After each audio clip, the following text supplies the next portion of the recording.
Olá, meus irmãos, graça e paz seja com todos vocês, para a honra e glória de Deus. É motivo de alegria estudarmos um assunto que vai nos dar saudade, né? Esse assunto da carta aos Efésios nos trouxe muitas lições e advertências. E eu queria, irmãos, com vocês aqui, estudar um pouco sobre esse tema, redimidos para a fraternidade. É interessante porque uma vida de uma pessoa redimida nos leva a uma vida diferente fraternalmente falando. Eu estava fazendo culto com meu filho aqui agora, e ele, à luz de Levítico capítulo 24, ele perguntou a mim: "Ô pai, essas punições que se existiam através de que a pessoa matava as outras, quando elas eram mortas, a pessoa que matasse alguém deveria se pagar com a própria vida. Essas leis existem ainda? Elas são, vamos dizer que uma continuação hoje do que tinha no passado. A gente sabe que existia a lei do talião, né, que quer dizer a lei da retribuição ou da retaliação. E isso no Código de Hammurabi dizia que quando a pessoa fizesse algo de mal contra alguém, ela deveria pagar na mesma proporção. A gente sabe que naquela época, irmãos, as pessoas não causava ou não fazia muito jus à vida humana. É tanto que Deus precisou, nos 10 mandamentos, proferir ali, através de relâmpagos, trovões e terremotos, a sua lei, e através dela, logo o sexto mandamento, não matarás. O próprio Caim, que foi o primeiro assassino, em seguida veio Lameque, também de sua linhagem, matou uma criança porque ele pisou. Isso nos demonstra que a vida humana naquela época era muito, como é que eu posso dizer assim, descartada, desrespeitada. É tanto que até antes do dilúvio, que eles matavam pessoas assim por qualquer coisa. Há documentos que falam que na época dos antediluvianos, as pessoas não tinham respeito para com a vida humana e tratavam-se de toda forma. Quando o texto da lição de hoje nos trata sobre redimidos para a fraternidade, e só uma correção, uma volta aqui. Em Mateus capítulo 5, Jesus fala assim: se alguém bater na tua face direita ou na face esquerda, vira o lado. Se bater de um lado, vira o outro. Então, assim, aí ele chega a dizer: a mim pertence a vingança.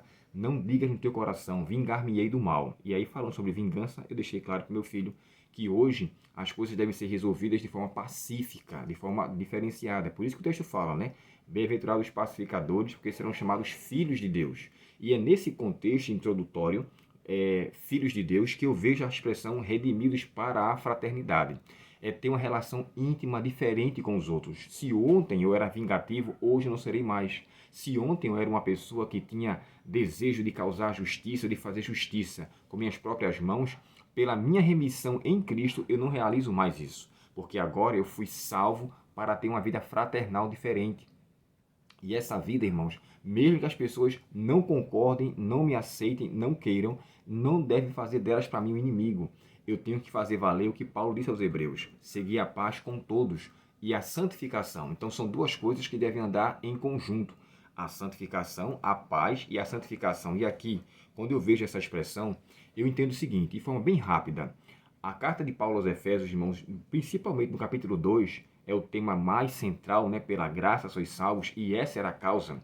Não adquirir salvação por questão particular. Ah, não é por guardar a lei que eu vou ser salvo. Ah, não é porque eu sou um circunciso, um circuncidado que eu serei salvo. Não, mas é a graça de Cristo que me salva. Então, sendo ele assim, sendo dessa forma, olha o que é que eu entendo aqui.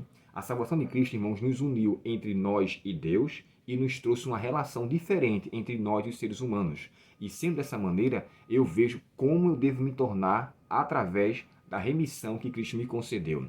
Deixa eu ler para vocês aqui o capítulo 2 de Efésios e o verso 1 ao verso 5. Na nova versão transformadora, o texto diz assim: vocês, olha só, Paulo vai descrever aqui a condição nossa do passado e a condição futura, presente e futura. E falando a eles, Paulo começa dizendo assim: vocês estavam mortos por causa de sua desobediência e de seus muitos pecados, nos quais costumavam viver, como o resto do mundo, obedecendo ao comandante dos poderes do mundo invisível. Ele é o espírito que opera no coração dos que recusam a obedecer. Logo entendemos que uma vida antiga era movida por um espírito totalmente contrário àquilo que a conversão o trouxe. E o verso 3 diz assim, ó: todos nós, olha que coisa interessante. Paulo fala sobre eles, depois ele se coloca no meio deles. Ou seja, eu também não estou isento. Eu faço parte da mesma natureza de vocês. Porém, olha o que ele continua dizendo: todos nós vivíamos desse modo, seguindo os desejos ardentes e as inclinações de nossa natureza humana. Éramos, por natureza, merecedores da ira. E na sua tradução talvez esteja lá, filhos da ira. Perderam então o senso de serem filhos de Deus. Por isso que eu voltei ao tema das bem-aventuranças, quando fala bem-aventurados pacificadores, porque serão chamados filhos de Deus. E aqui, pacificação e ira são dois oponentes, né, entre si. E ele continua dizendo assim, ó, éramos por natureza merecedores da ira, como os demais. Mas aí vem do ponto crucial. E é aqui que eu quero refletir a minha meditação para vocês no tema da lição de hoje. Éramos inimigos de Deus, tínhamos uma natureza diferente, éramos escravos de nossos desejos, vivíamos para a satisfação nossa. Inclusive até vi uma postagem hoje de uma amiga que eu gosto muito dela, e ela vai saber do que eu estou falando, quando ela colocou lá, Senhor, me ajuda a viver os deleites do Senhor, ou viver a tua vontade, que o teu querer seja o meu querer. Eu até coloquei para ela dizendo que essa foi uma das frases que ela esse ano escreveu, da qual eu mais amei.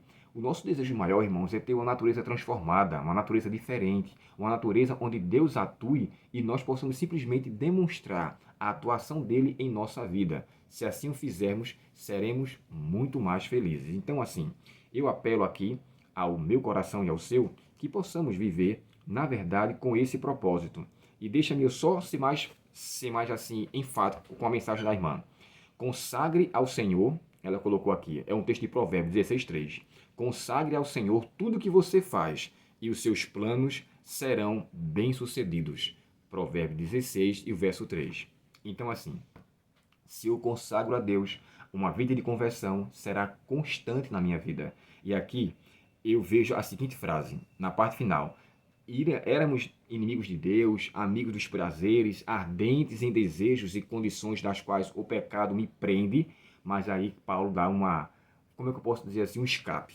Mas Deus é tão rico em misericórdia e nos amou tanto que, embora estivéssemos mortos por causa dos nossos pecados, ele nos deu vida juntamente com Cristo. É pela graça que vocês são salvos. Aqui eu quero concluir a minha parte. A gente sabe que mais adiante Paulo entra nisso. Então, o que eu quero deixar aqui bem claro é o seguinte. Independente de como éramos, Cristo veio. Independente de como vivíamos, Cristo nos deu vida. E aqui o autor descreve 3 pontos que eu queria ler com vocês. Primeiro ponto, Deus nos deu vida. A ressurreição dele é nossa. Através do que Cristo trouxe em sua ressurreição como um corpo restituído de tudo aquilo que poderia ter mácula de pecado, embora ele viveu aqui ainda 40 dias após sua ascensão, ele nos deu a condição de que, embora continuássemos vivendo, sendo afetados pelo pecado, poderíamos em Cristo viver uma vida com menos infecção pelo pecado. A natureza do pecado ainda está em nós, mas a natureza divina em nós fará a sua vontade e, com certeza, teremos vida diferenciada.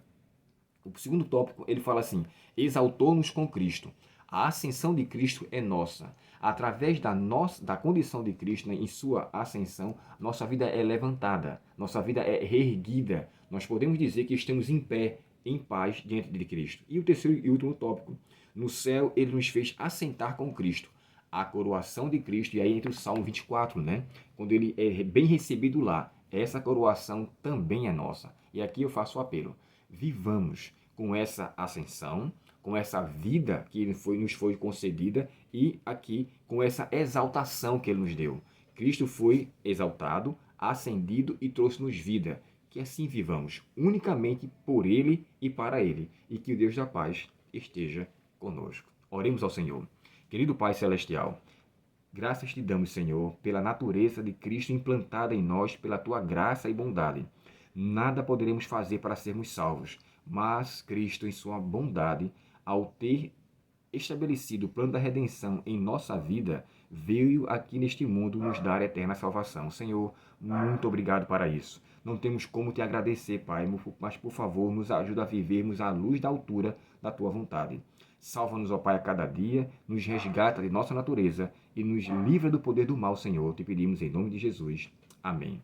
Deus muito te abençoe, que você tenha um dia em sua presença e que nós possamos viver redimidos com a ênfase para a fraternidade, para uma boa relação uns com os outros. E aqui eu queria concluir dizendo a Camila em especial, obrigado pela sua postagem. Que Deus te abençoe e te fortaleça a fé, desde agora e para sempre. Amém. Até o próximo estudo. Até logo.